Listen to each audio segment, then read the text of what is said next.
The night was cold, and the prairie wind carried more than dust. It carried hunger, and a faint cry no man could ignore.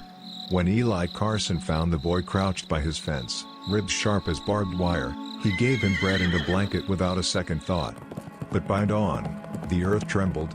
From the ridgeline, 500 riders came, faces painted, eyes unreadable. They didn't speak. They just stared at the cowboy's barn. And the child still sleeping inside.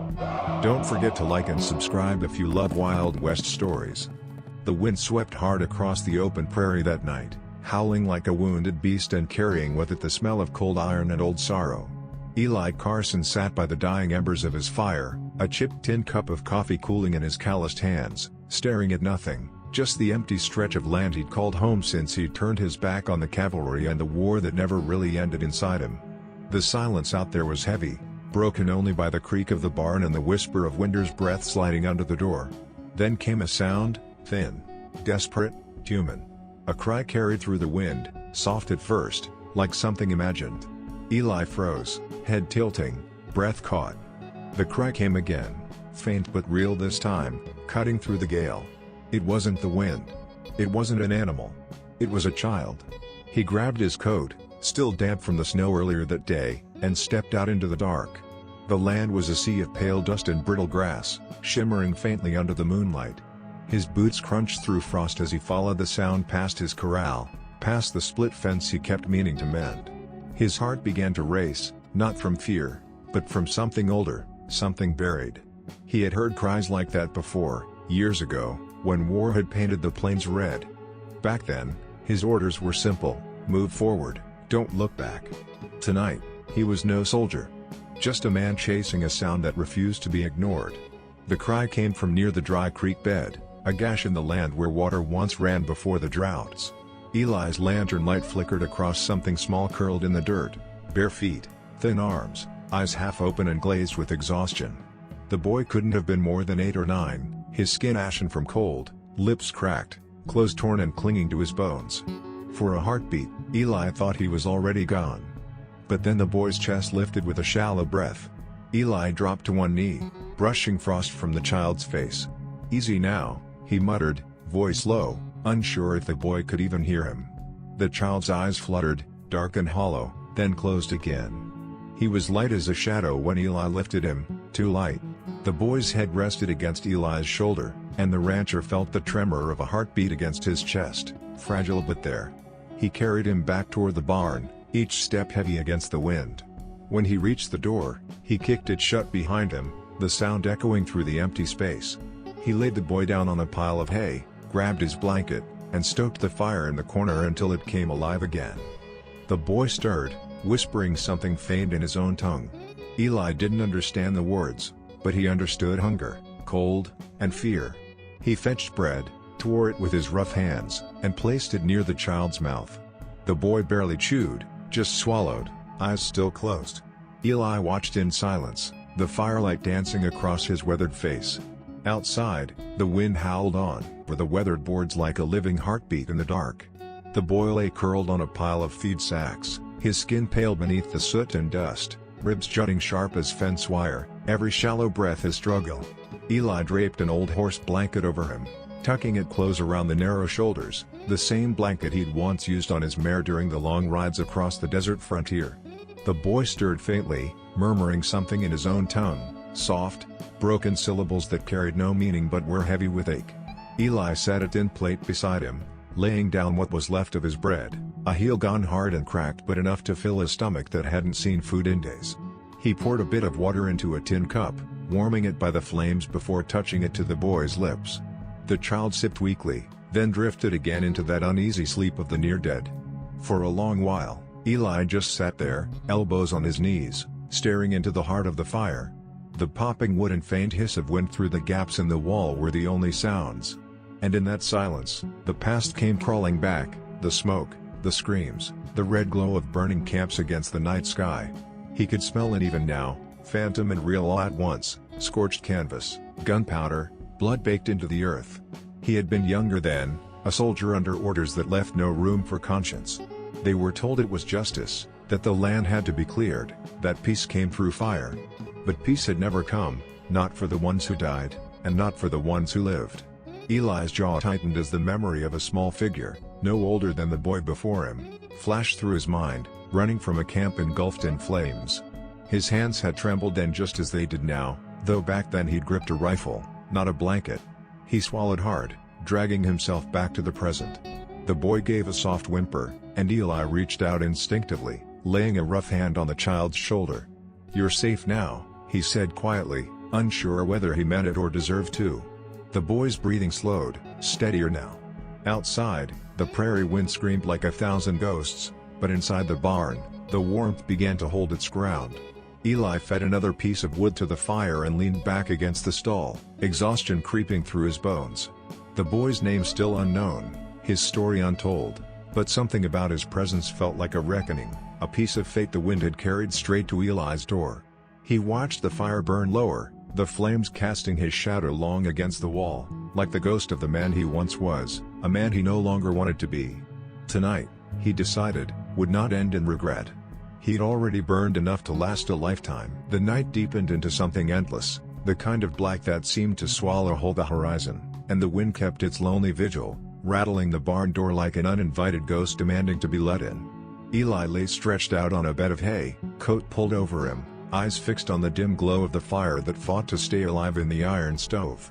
Each pop of the embers echoed too loudly in the hollow silence, each whistle of wind through the cracks carried a sound that made his pulse jump, a child's cough, a cry, or maybe just the echo of his own guilt pretending to be alive again. Sleep wouldn't come. It never did easily, not since the war, not since the fires he'd lit in the name of peace. He turned over, watching the boy. The child's face, though smudged with dirt, carried an innocence that cut deeper than any memory. The blanket rose and fell with every shallow breath, and now and then, a word slipped from his lips, soft, slurred, foreign. Eli leaned closer, catching one word clear enough to stick in his chest, Taza. The syllables lingered, light yet heavy, as if they carried a story older than both of them. He whispered it back under his breath, Taza, testing the weight of it, the sound strange and sacred in his mouth. He didn't know if it was a name, a plea, or a curse, but it struck something inside him, something he thought long buried beneath the dust of his regrets. The coyotes cried again from far beyond the creek bed, a long, mournful wail that rose and fell like a hymn. Eli threw another log into the fire, watching sparks leap up like lost spirits trying to escape. He rubbed his temples, eyes heavy but unwilling to close. Every time he drifted, he saw faces, women clutching children, soldiers shouting orders, flames devouring the night sky. He could still feel the heat on his skin, smell the gunpowder mixed with ash. Orders are orders, the captain had said back then, voice like steel. But orders didn't follow you into your dreams the way screams did. Eli exhaled sharply, dragging a hand down his weathered face, trying to shake off the ghosts. The boy murmured again, rolling slightly under the blanket, the firelight touching the curve of his cheek, and Eli thought, just for a heartbeat, that maybe there was still a chance to make something right, even if he didn't deserve it. He reached for his canteen, wetting the boy's lips again, and the child sighed in his sleep. Taza, Eli whispered one more time, letting the name hang in the air, like smoke drifting toward the rafters. The barn creaked, the wind moaned through the boards, and the horses stamped restlessly in their stalls, sensing something coming, something larger than weather. Eli leaned back, exhaustion finally taking him, but not before his mind offered one last thought before surrendering to uneasy rest. Maybe the word wasn't just a name, it was a warning. Outside, the prairie waited, holding its breath, as if the earth itself knew what dawn would bring. The first tremor came so faint Eli thought it was just the ache of old boards settling under the cold, but when the second followed, stronger, deeper, rolling through the ground like the growl of a waking beast, he knew it was no trick of the wind. He rose from the hay in a single motion, every nerve awake, boots meeting the dirt with a hollow thud. The fire in the stove had burned low, the light barely clinging to the edges of the barn, and through that dim glow he saw the horses shifting nervously in their stalls, ears twitching toward the east. The boy still slept, face half buried in the blanket, his breathing soft and even, as if the coming storm had chosen to pass him by. Eli slipped his coat on, took his rifle from its hook, and pushed open the barn door. The pre-dawn air slapped him cold, sharp, metallic, the kind that cuts through skin and memory alike. He stood still, boots rooted in frost, scanning the horizon where night gave way to a bruised sky. Then he saw it, the land itself moving, not with a slow grace of wind but with purpose, the horizon swelling and rippling as if alive. For a heartbeat he thought it was a mirage, a trick of dawn light and sleepless eyes, until the first glint of metal flashed, a spear point catching the sun. Then another. And another. He squinted hard against the rising glare, and the shapes took form, riders, hundreds of them, cresting the ridgeline in perfect silence. 500, maybe more, their lines stretching wide as the river, their shadows long and merging with the earth. The air grew heavy, the sound low and steady, like thunder still miles away but closing fast. Eli's throat went dry. His fingers tightened around the rifle though he knew it was useless. No man could stand against that many. The riders advanced to the edge of his land, then halted in unison, dust rising like smoke around their horses' legs. Not one word, not one shout. Just silence. Faces painted in streaks of red and white, eyes sharp as flint, they looked down upon him from the ridge like ghosts returned to claim what was owed. The prairie seemed to stop breathing, the wind itself frozen mid-song. Eli's heart hammered against his ribs, every instinct screaming to run, to hide, to pray, but he stood still, because some part of him knew this was no random visit, no accident of fate. His mind flicked back to the night before, to the word the boy had whispered, Taza. He turned his gaze toward the barn, toward the fragile figure sleeping within, and something inside him sank like a stone. The ground trembled again, hoofs stamping, the line of riders shifting as one body. Eli took a single step forward into the cold, raising a hand that trembled not from fear but from the weight of inevitability. The sun finally broke the horizon, spilling gold across the plains, and in that light the warriors gleamed, spears like lightning, silence like judgment. The riders came to a halt with a precision that sent a chill crawling up Eli's spine, the sound of hundreds of hoofs falling silent all at once, leaving behind only the faint hiss of wind through brittle grass and the slow creak of saddle leather. They were a wall of motionless forms against the pale dawn, 500 strong, their horses snorting steam into the cold air, their spears glinting like a forest of metal under the rising sun. Not one word passed between them. Not one moved. They sat in an eerie stillness that felt older than the land itself, as though time had stopped to watch what would happen next. Eli stood in the open, the weight of his rifle hanging useless in his hand, its presence more comfort than threat. He could feel the earth trembling beneath the combined power of that many riders, yet not a single arrow was drawn. His pulse thundered in his ears, louder than the wind. The smell of dust and horse filled his lungs, mingling with the faint scent of smoke still clinging to his coat. He swallowed hard and forced his gaze up, meeting the eyes of the frontmost riders, painted faces that gave nothing away. Red across the cheekbones, white down the center, streaks of black cutting through like lightning scars. Warriors. Proud, silent, unflinching. Eli had seen faces like these before, though then they were twisted in anger or pain, not this quiet, unreadable calm. He thought of the boy in the barn, of the fragile rise and fall of that small chest under his blanket, and felt his heart squeeze like a fist. The urge to run, to hide him, to do something burned through his veins, but instinct told him to stay still. Any movement might mean death. He drew in a slow breath, the cold air biting his throat. Somewhere in the middle of that great line, a single raven flew up, its wings slicing through the silence with a harsh caw before vanishing into the brightening sky. Eli shifted his stance, lowering the rifle to his side in a show of peace, though every muscle in his body screamed tension. The riders didn't react. Not a flinch, not a twitch. It was as if they were carved from the very rock of the ridge they'd descended from. His eyes darted back toward the barn, still no sound from within. The boy, Taza, slept on, unaware of the sea of warriors waiting beyond the door. Eli's breath came out in a cloud, trembling at the edges. He wanted to call out, to ask what they wanted, but the words stuck to his tongue. The leader would speak when he chose, and Eli knew enough from the old days to wait. He looked at them again and felt it deep in his bones. This wasn't vengeance in their eyes, it was judgment. The kind that waited before it struck. The sun climbed higher, spreading gold across the riders' faces, and in that light Eli saw not rage, but something far more unsettling, expectation. They had come for a reason, and whatever it was sleeping just behind that barn door. The wall of riders remained unmoving, a silent army against the dawn, until one figure broke from their ranks, a single rider guiding a black horse that shimmered like oil beneath the morning sun. The others parted for him without command, as if the very air around him demanded space.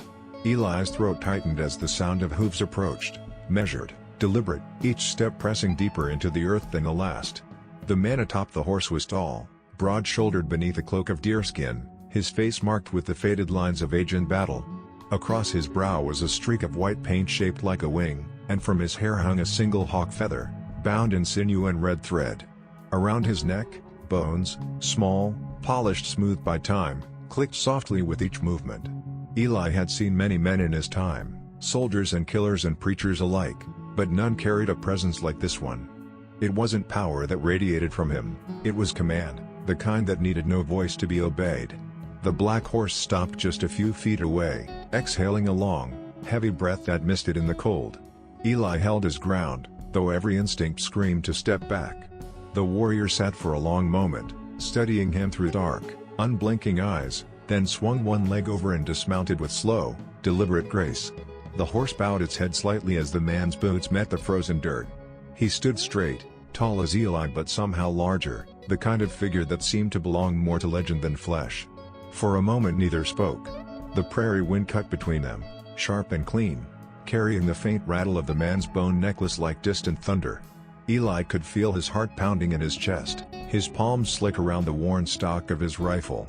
The man's gaze flicked once toward the barn behind Eli, then back to him, and in that brief glance something deep and unreadable passed between them, a question, maybe even a reckoning. Eli wanted to speak, to say he meant no harm, to explain that he'd found the boy alone and starving in the dirt. But the man's expression stilled the words in his throat. There was sorrow in that face, yes, but behind it was something older, something that had survived loss so complete that speech could not carry it. The warrior took one step closer, his shadow falling across Eli's boots. He placed a hand flat against his own chest, fingers touching the bones strung there, and then gestured toward the barn. Eli followed the motion, his mind racing. The man's eyes softened, and for the first time, Eli thought he saw not anger, but pain, raw, deep, personal. The warrior said nothing, but his silence roared louder than any shout could have. The boy's name, the one whispered through the night, Taza, echoed again in Eli's memory, and as the truth began to take shape, he felt the weight of his rifle turn to stone. The black horse snorted once, and the wind stilled completely, as if the land itself was waiting to hear what would come next. The warrior's gaze lingered on the barn door, its old planks glowing faintly under the newborn light, and for a long moment neither man spoke, the only sound the faint creak of leather and the restless breath of the black horse behind him. Then, without warning, the silence broke, not with thunder or command, but with a voice low and solemn, heavy with the kind of weight only grief could forge. "You gave food to my son." The words, though few, carried the force of an entire storm, and Eli felt them strike somewhere deep in his chest, where memory and regret tangled into something wordless. His breath caught, shallow and sharp, and the rifle nearly slipped from his hand. Taza. The name echoed through his mind like a bell tolling across a canyon, each syllable sinking into him with the realization of what those three words meant. He turned his head toward the barn, as if to see the boy there again. Small, fragile, sleeping beneath a horse blanket, and suddenly everything aligned, the whispered name, the prayer-like tone, the watchful silence of 500 warriors. They had not come to kill him. They had come for him. Eli's throat tightened as the man stepped closer, stopping just short of arm's reach, his eyes fixed on Eli's with a depth that made him feel bare, seen, weighed, and somehow forgiven all at once. The warrior's face, though stern, glistened faintly in the light of the sun rising behind him. His jaw trembled, not from fear, but from emotion too long held back. Behind him, the line of riders bowed their heads in unison, a ripple of motion that moved like wind through a field. It was reverence, not threat. Eli had seen surrender before, but never grace like this. He wanted to speak, to say he didn't deserve thanks, that it was nothing more than a moment of mercy born from instinct, but the words wouldn't come. His mouth opened, but all that left it was a shaky breath that vanished in the cold. The warrior looked past him again, toward the barn, eyes softening as if he could see through the walls to where the boy slept. "We searched the plains for him," he said quietly, voice trembling now, the cadence more prayer than statement. "The soldiers came. Fire took our homes, our women, our sons." The pause that followed was long and hollow. "But the wind led him here. Eli lowered his rifle completely then, letting it hang loose by his side, the gesture small but final. He felt the sting of shame, the phantom smell of burning camps flooding back to him as if the wind carried ghosts. "I didn't know," Eli whispered, though he wasn't sure who he was saying it to, the warrior, the child, or the long-dead faces in his memory. The man inclined his head once, slow, deliberate. "You gave what many would not," he said, his eyes glistening now in the full light of morning. "That is enough."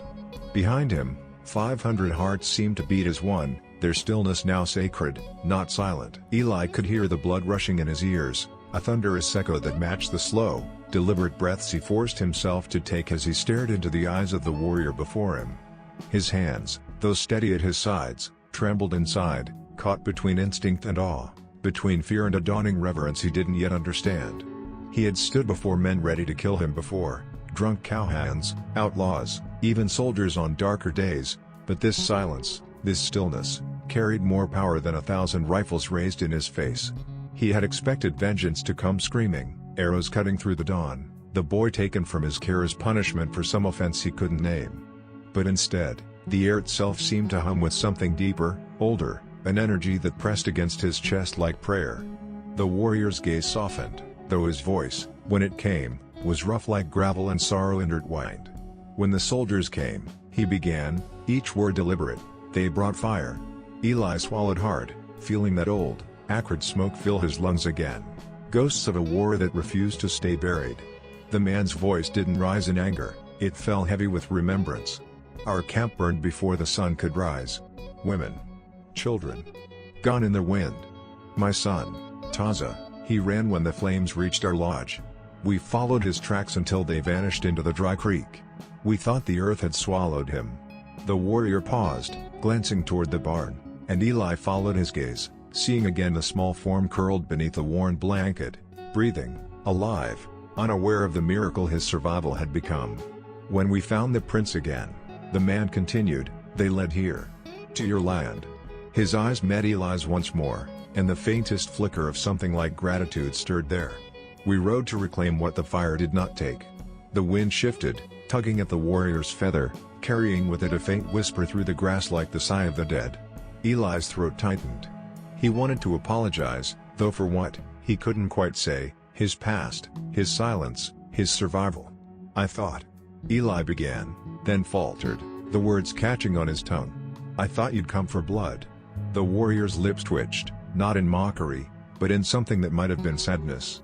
"Once, perhaps," he said. "But today, we come for thanks." The words landed soft but heavy, breaking something loose inside Eli that he'd kept buried for too long. He lowered his gaze, shame and relief tangling in his chest until it hurt to breathe. All around them, the riders remained still, heads bowed, the sound of their horses' breathing mingling with the sigh of the wind. The prairie no longer felt hostile, it felt holy, as if the ground itself bore witness to this exchange of mercy. Eli lifted his eyes again, finding in the warrior's face a mirror of his own longing, for peace, for forgiveness, for a way forward that did not demand fire to cleanse what had been lost. Eli stood rooted where he was, the cold earth beneath his boots vibrating with the low rumble of hooves and the whispered breath of the wind that had begun to move again across the plain, soft and reverent, as though it too understood what was about to unfold.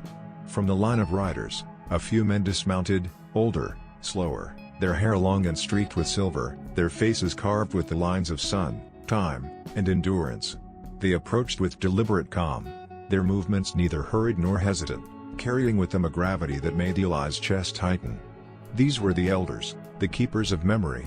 Another held a small bundle of sage, its smoke curling upward like a ribbon of ghostly white. The leader, the father, stepped back and lowered his head in silent acknowledgement, and the elders took their place before Eli, tracing patterns into the dirt with the ends of wooden staffs, their voices rising in a low hum that rolled across the air like distant thunder. The chant was rhythmic, slow and pulsing, a sound older than the fences, older than the rifle Eli carried, older even than the guilt that gnawed at him. He didn't understand the words, but he felt them vibrate through his bones, a living heartbeat of sorrow and gratitude intertwined. One of the elders dipped his hand into the red mixture and began to draw circles in the dust between them, concentric, unbroken, infinite. The others joined, mirroring the motion until the earth itself bore symbols that shimmered faintly under the morning light. When the humming deepened, one elder stepped closer to Eli, his gaze steady, his expression unreadable but kind. Eli didn't move, he couldn't. His breath fogged the air as the man pressed his palm, coated thick in the red earth, against Eli's chest, directly over his heart. The touch was firm, warm, almost humanly electric, and when the hand lifted away, it left behind a perfect mark, a crimson print, stark against the faded fabric of Eli's coat. A symbol, Eli realized, not of conquest but of acknowledgement. He swallowed hard, unsure what to do, what to say. The sound of the chant swelled behind him, joined by the deep voices of the riders still mounted, their hum vibrating through the air like the earth itself was singing. Eli felt his knees weaken beneath the weight of it all, the paradox of their peace cutting through him sharper than any blade could. His mind flashed to his old uniform, packed away somewhere in a chest back inside the cabin, the same uniform that once branded him as the enemy of the men standing before him now. He wanted to tear it to pieces, to bury it here in this dirt that seemed cleaner than his soul. But instead, he stood silent, the mark of peace drying like fire against his chest. The elder stepped back, meeting his eyes, and for the first time, Eli saw no hatred there, only the reflection of a man who, like him, had seen too much loss to ever waste another day on vengeance. The chanting faded, replaced by stillness. The ceremony faded into silence, the last hum of the chant lingering in the air like smoke that refused to lift, and for a long heartbeat, no one moved. Then the warrior, Taz's father, stepped forward, the sunlight catching the edge of the hawk feather in his hair and painting it gold. His black horse stood a few paces behind him, restless but obedient, its breath rising in pale clouds that mingled with the smoke of the smoldering sage. From the folds of his deerskin cloak, the man drew a small bundle wrapped in cloth the color of the earth. He untied it slowly, reverently, and within lay a carving, a hawk, wings spread wide, its body shaped from dark cedar, the lines smooth and deliberate as if each stroke of the blade had been a prayer. The feathers were etched with care, the eyes deep and knowing, fixed as though it could see beyond this moment into every tomorrow that waited. The man held it out with both hands, palms up, his gaze steady on Eli's face. "When the wind calls," he said, voice soft but carrying across the hush, "you'll know we ride with you." The words struck through Eli like a nail through wood, simple but unshakable, and he felt something inside him loosen, something he hadn't even realized was clenched. For years, he'd believed the wind carried only ghosts and regrets, but now, maybe, it carried promise too. He hesitated before reaching out, his calloused fingers brushing against the wood, rough meeting smooth, warmth meeting warmth. The hawk felt alive in his hands, pulsing faintly with the heat of the man's touch, or maybe with the memory of all it meant. "I don't deserve this," Eli murmured, though his voice broke halfway through. The warrior tilted his head slightly, that same calm strength in his eyes. "No man deserves mercy," he replied, "but still, the sun rises."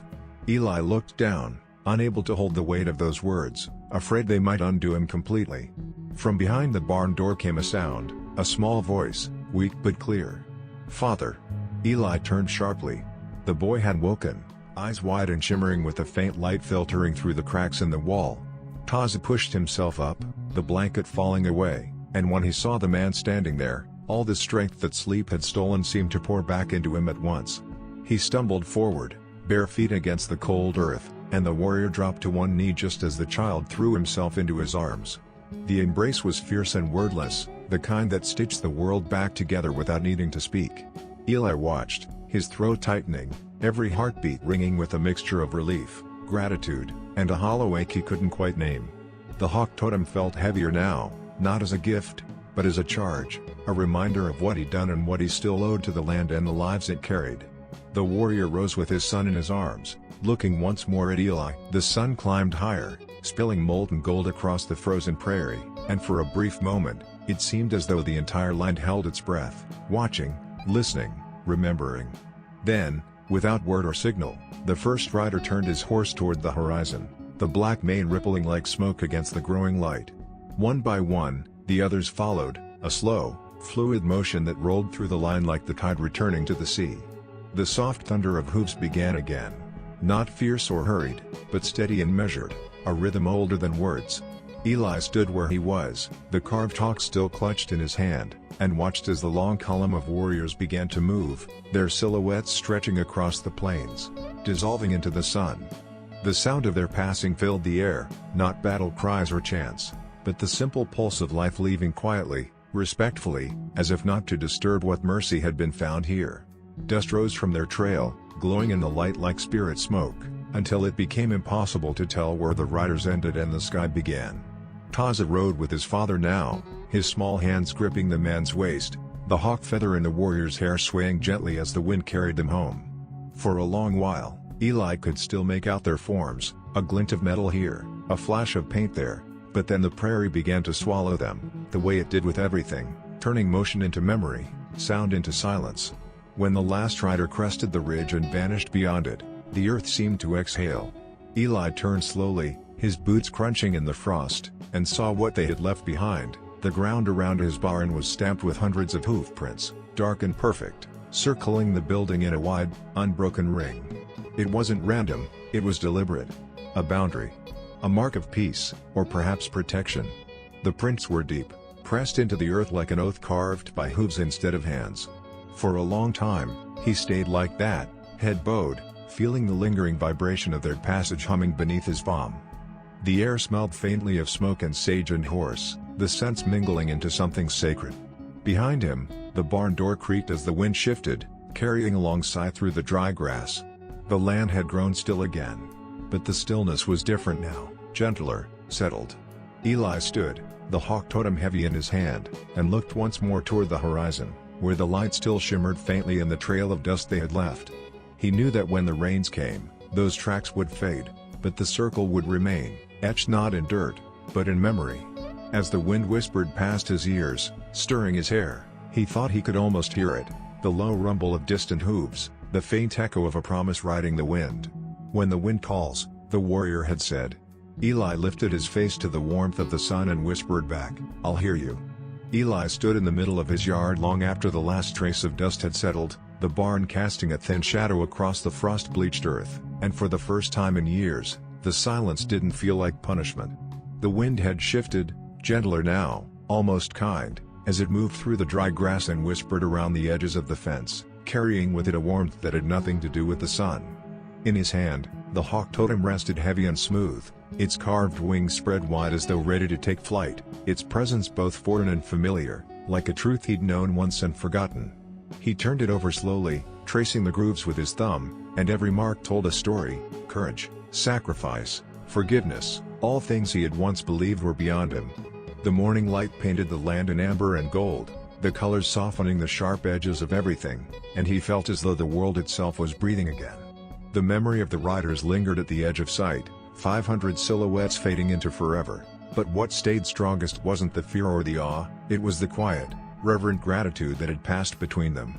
It was strange, he thought, how mercy could strike harder than vengeance, how it could break a man open without drawing blood. His eyes drifted toward the barn, where Taza had slept through the worst of the storm, and for a fleeting instant he could almost hear the boys' laughter, something pure and untarnished, echoing faintly within the wooden walls. Eli closed his eyes and let the sound exist, even if only in memory. He breathed deep, filling his lungs with the scent of dust, sage, and smoke, and felt the weight of his past loosen its grip just a little more. "Maybe mercy's the loudest thing a man can do," he whispered, voice low but steady, carried off by the same wind that once howled with ghosts. He smiled at the absurdity of it, how all his years of fighting, of surviving, of trying to prove his worth to a land that never answered, had led to this quiet reckoning, this small, human act that asked for nothing in return.